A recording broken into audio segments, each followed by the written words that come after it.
33 मावळ लोकसभा मतदारसंघ शिवसेना, भाजपा, राष्ट्रवादी काँग्रेस, आरपीआय, रासप, मनसे महायुतीचे अधिकृत उमेदवार श्रीरंग अप्पा बारणे यांचा उमेदवारी अर्ज दाखल करण्यासाठी सोमवार दिनांक 22 एप्रिल रोजी महाराष्ट्राचे मुख्यमंत्री एकनाथ शिंदे व उपमुख्यमंत्री अजितदादा पवार यांच्या प्रमुख उपस्थितीत जोरदार ढोल ताशांच्या आतिषबाजीत मावळ लोकसभा मतदारसंघातील सर्व मित्र पक्षांचे आमदार, लोकप्रतिनिधी, राजकीय पक्षांचे जिल्हाध्यक्ष व प्रमुख पदाधिकारी व कार्यकर्ते समर्थकांच्या मोठ्या संख्येत उपस्थित होते.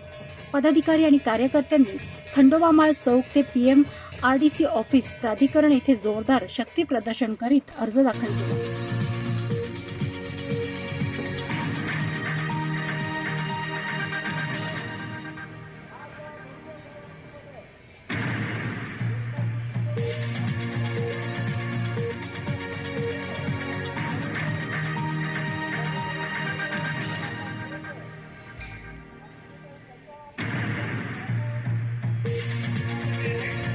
अष्टपैलू विकास मार्गाच्या माध्यमातून या सर्व मतदार जनता न्यूज अपडेट पाहण्यासाठी आजचा महाराष्ट्र न्यूज चॅनल लाईक व सबस्क्राईब करा.